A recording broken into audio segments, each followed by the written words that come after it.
After she pays for my trip, I'll throw her in a nursing home.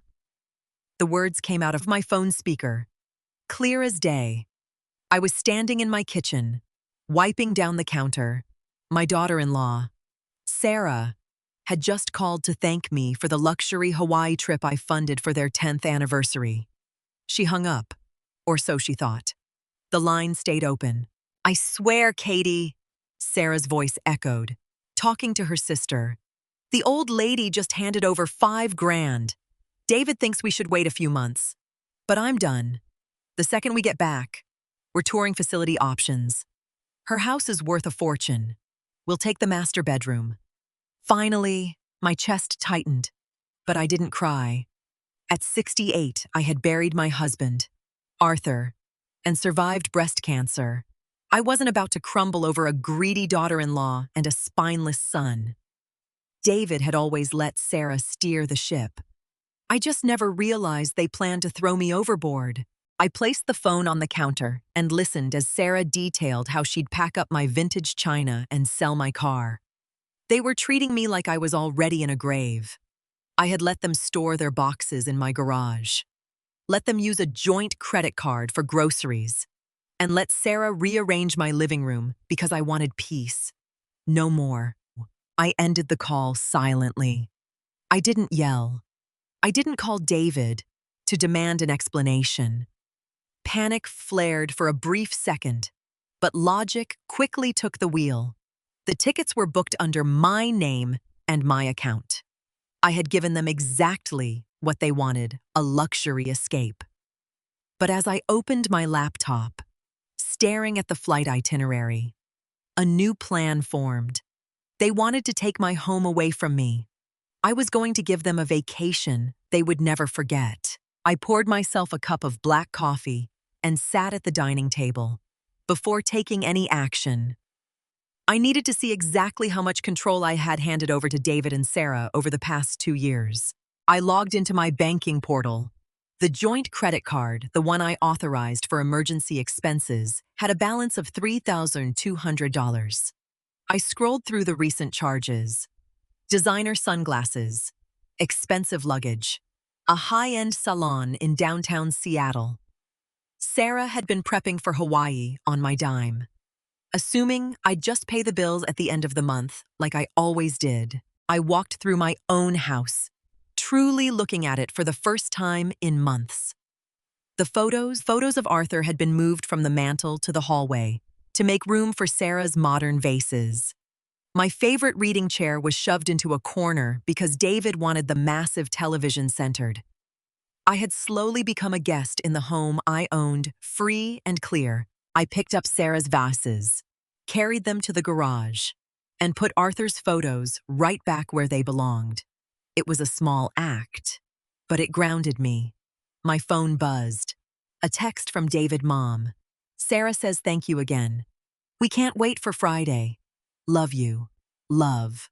A word they used like currency to buy my compliance. I typed back, "Have a wonderful time. You both deserve it." I wasn't lying. They absolutely deserved what was coming. I went back to my laptop and clicked on the airline portal. I stared at the round-trip tickets to Honolulu. A simple button labeled Modify Flight sat at the bottom of the screen. I hovered my mouse over it. I had paid for a 2-way trip, but my mind drifted to Sarah's cruel laugh on the phone. I clicked the button, ready to make a slight adjustment. The airline website was remarkably efficient. With 3 clicks, I canceled the return flights from Honolulu to Seattle. The system processed the refund back to my primary checking account immediately. They still had their outbound flight for Friday morning, but getting back, that was no longer my problem. I closed the laptop and picked up the phone. I called my bank. I didn't cancel the joint credit card right away. If I did it now, Sarah would notice before they left. Instead, I scheduled a hard freeze on the account to take effect at 11:00 a.m. on Friday, exactly when their plane would be somewhere over the Pacific Ocean. The next few days required a performance. I had to smile, nod, and play the role of the oblivious. generous mother-in-law. It wasn't easy. On Thursday evening, David and Sarah came over for a final dinner before their trip. Sarah practically danced into the kitchen, wearing the designer sunglasses she'd bought with my money. "Beatrice, you are a saint," Sarah beamed, wrapping her arms around my shoulders in a stiff hug. "We are going to have the most relaxing time." "I'm sure you will," I replied, handing her a plate of roasted chicken. David barely looked up from his phone, chewing his food mindlessly. "Yeah, Mom, thanks. We need the break. You know, Beatrice," Sarah started, sipping her wine. "While we're gone, maybe you should look through the attic. Start downsizing. You don't need all this space just for yourself. It's too much for you to manage." I met her eyes. There was a cold calculation behind her polite smile. She was testing the waters, planting the seed for the nursing home conversation she planned to have upon their return. "You make a good point, Sarah." I smiled softly. "I definitely need to clear out some unnecessary baggage." They left an hour later, completely unaware. I locked the door behind them and started packing their boxes. Friday morning arrived with a clear blue sky. At 8:00 a.m., David texted a picture of him and Sarah at the airport gate, holding lattes. "Boarding soon. See you in a week. Mom. Safe travels." I sent back. The moment the clock struck 9:00 a.m., I picked up my phone and called a local locksmith.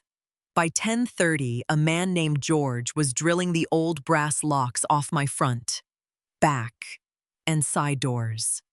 I handed him the cash, pocketed my shiny new keys, and felt the first real wave of relief wash over me. Next, I rented a small, climate-controlled storage unit 2 miles away. I spent the entire afternoon dragging the cardboard boxes David and Sarah had stored in my garage into the back of my SUV. Old college textbooks, winter gear, Sarah's seasonal decorations stuff they claimed they had no room for in their apartment. I made 3 trips. By 4:00 p.m., my garage was completely empty. I swept the concrete floor, admiring the vast, clean space. It felt like I was breathing real oxygen for the first time in 2 years. I drove to the storage facility, unloaded their boxes, locked the metal door, and prepaid for 1 month. When I got back home, I made myself a cup of tea and sat in my newly reclaimed reading chair, which I had dragged back to the center of the room. My phone rang. The caller ID showed a Honolulu area code. It was David. I checked the clock on the wall. It was 5:30 p.m. They had landed. They were probably standing at the rental car counter. I took a slow sip of my tea, savoring the warmth, and let it go to voicemail. 2 minutes later, the phone rang again. This time, it was Sarah's number. The panic was starting. I turned the volume down and watched the screen light up in silence. I finally answered on the 5th call. "Mom, thank God. Are you okay?" David's voice was tight, breathless. "I'm fine. David, just enjoying a cup of tea." "How was the flight?" I asked, keeping my tone perfectly even. "The flight was fine, but we have a massive problem," he stammered. Background noise echoed behind him, the busy hum of an airport terminal. "We're at the rental car desk. They tried to run the credit card for the deposit, and it declined. Sarah tried to buy a bottle of water, and it declined again. Did you get a fraud alert?" "No fraud alert," I replied simply. Sarah's voice suddenly cut in, sharp and irritated. "Beatrice, call the bank right now. We have a luxury convertible waiting, and the resort needs a card on file for incidentals. We are stuck at the airport." "I didn't get a fraud alert because there's no fraud," I explained, leaning back in my chair. "I froze the card this morning." Silence stretched over the line. Only the faint sound of an intercom announcement broke the quiet. "You froze it, why?" David asked, genuine confusion lacing his words. Sarah suggested I downsize and simplify my life. I answered. So, I started with my finances. I don't need a joint credit card anymore. I'll be paying off the balance you racked up on designer sunglasses and closing the account entirely. Beatrice, you can't do this right now, Sarah yelled, dropping the sweet daughter-in-law act entirely. Unfreeze it, we need to check into our hotel. Use your own debit card. Sarah, I suggested calmly. David's debit card is maxed out. We only have $300 in checking, she screeched. Then I suggest you find a very cheap motel, I said. Have a nice evening. I hung up. My hand wasn't shaking. I didn't feel guilty. For the first time in years, I felt completely in charge of my own life. But I knew this was just the beginning of the storm. Saturday morning was incredibly peaceful. I woke up at 7, watered my garden, and made a proper breakfast. The house was quiet, and it belonged entirely to me. My phone buzzed incessantly.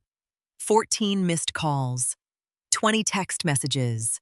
Mom, this isn't funny. We spent the night in a roach motel near the airport. Sarah is furious. Please just turn the card back on. Beatrice, you are ruining our anniversary. Fix this now. I ignored them all until noon, when I finally picked up a call from David. Mom, he pleaded the second the line connected. Please. We had to cancel the resort. We're eating fast food. Sarah is crying in the bathroom. Just unlock the card. I promise we'll pay you back for whatever you think we spent too much on. It's not about the money, David. It's about respect, I said, wiping down the kitchen counter. You two are adults. You planned a luxury vacation without having the funds to actually survive it. That is your problem to solve, not mine. You paid for the trip, he argued, his voice cracking. You wanted us to go. I paid for the flights and the hotel booking. Everything else was supposed to be on you, I reminded him. But since you want to act like children, I'm treating you like children. Your allowance is cut off. Fine, Sarah yelled from the background. She snatched the phone. You want to play games? Beatrice, fine. We're coming home early. We're going to the airport right now and getting on the next flight back. And when we get there, we are having a very serious talk about your mental state. She was still trying to push the narrative that I was losing my mind. A serious talk, I look forward to it. I smiled, though she couldn't see it. We're going to the airport now, she snapped. Safe travels, I replied, and hung up. I wondered how long it would take them to figure it out. 3 hours later, the phone rang again. I was in the middle of a crossword puzzle. I let it ring. They called back immediately. I picked up, keeping my pen poised over the newspaper. Mom? David's voice wasn't just panicked this time. It was hollow, defeated. What did you do? I'm doing a crossword. David. 6 letters for consequence, I asked mildly. The airline, he shouted. We went to the counter to change our return flight. The agent told us we don't have a return flight. They said the tickets were canceled yesterday morning. Yes. I canceled them. I confirmed, filling in a word. Like Sarah said, I'm downsizing. You canceled our tickets, Sarah shrieked, her voice echoing in the terminal. Are you insane? How are we supposed to get home? I paid for a one-way ticket. Sarah, I gave you exactly what you gave me when you planned to lock me in a nursing home and steal my house. I stated. Dead silence. The air was completely sucked out of the conversation. I heard David take a sharp, trembling breath. Mom? What? You didn't hang up the phone on Tuesday. Sarah? I explained, my voice steady, betraying zero emotion. I heard everything. I heard about the facility you picked out. I heard about taking the master bedroom. I heard you call me an old lady you were tired of dealing with. Mom, I didn't mean, David stuttered. You let her say it. David, you planned it with her. I cut him off. So, I suggest you call Katie and ask her to buy your tickets home, because I am done paying for people who are waiting for me to die. I ended the call. I didn't block their numbers, but I turned my phone on silent. I walked into the living room, sat in my chair, and finished my crossword puzzle. For the first time, the house didn't feel lonely. It felt impenetrable. It took them 2 full days to get back. I later learned Sarah had to swallow her pride and beg her sister, Katie, to max out a credit card for 2 last-minute middle-seat flights from Honolulu to Seattle, Monday evening. It was raining. I was reading a book in the living room when an Uber pulled up to my driveway. I watched through the blinds as David and Sarah stepped out into the drizzle, dragging their suitcases. They looked exhausted, miserable, and entirely defeated. They walked up to the front porch. I heard the familiar jingle of David's keychain. I heard him slide the key into the deadbolt. Click, click. It didn't turn. He tried again. He pushed his shoulder against the door. He tried the bottom lock. Nothing. Sarah let out an exasperated groan. David, just open the door. I'm trying. The key isn't working, he muttered, frustration bleeding into his voice. He knocked heavily on the thick wooden door. Mom, open up. I placed my bookmark carefully between the pages, smoothed my cardigan, and walked to the entryway. I didn't open the main door right away. I flipped the porch light on and pulled open the small side window we used for ventilation. Hello, David, Sarah. I greeted them through the screen. Mom, the lock is broken, David said, shivering in his thin jacket. Let us in. The lock isn't broken. It's new, I corrected him. Sarah pushed past David, her makeup smeared, her designer sunglasses nowhere to be seen. Beatrice, stop this right now. We are tired. We are broke. And it's raining. Open the door. No, I said simply. David blinked, water dripping from his hair. What do you mean? No, Mom. Our stuff is in the garage. We need to get some of our things. I picked up a small envelope from the console table. I slid it through the mail slot on the front door. It fluttered down and landed by David's wet shoes. David bent down and picked up the envelope. He tore it open, pulling out a single silver key and a piece of paper. What is this? He asked, looking up at the window. It's the key to Unit 4B at the self-storage facility on Elm Street, I explained calmly. I moved all your boxes out of my garage. The first month is paid for. After that, it's $40 a month. The facility manager has your contact info. Sarah's jaw dropped. You moved our stuff. You had no right. I have every right. It's my house, my garage, I replied. And you don't live here. Mom, please, David begged, stepping closer to the screen. I'm sorry. I'm so sorry about what Sarah said. I never would have let her put you in a home. I swear, but you didn't stop her from planning it. Did you? I asked. My voice wasn't angry. It was tired, but firm. You sat there and let her plot how to take everything Arthur and I built. You just let it happen because it was easier than standing up for me. David looked down at his shoes, shame radiating from him. Sarah, however, was not finished. You're acting crazy. Beatrice, you can't just cut us out over a phone call. We're your family. Family protects each other. Family doesn't calculate the value of the house while the owner is still breathing, I stated. I am not angry. Sarah, I'm just finished. You need us, she yelled, shivering in the cold. You're an old woman living alone. You'll be begging for our help in a year. If I ever need help, I'll hire a professional. I smiled faintly. Good night, David. Good night, Sarah. I closed the small window, slid the latch into place, and walked away. I heard Sarah screaming my name, banging her fists against the heavy wood. But I didn't turn back. I went into the kitchen and made a fresh pot of tea. 2 months passed. The silence in my house became a comforting blanket rather than a heavy weight. I joined a local gardening club. I repainted the living room a soft, warm yellow, a color Sarah had always hated.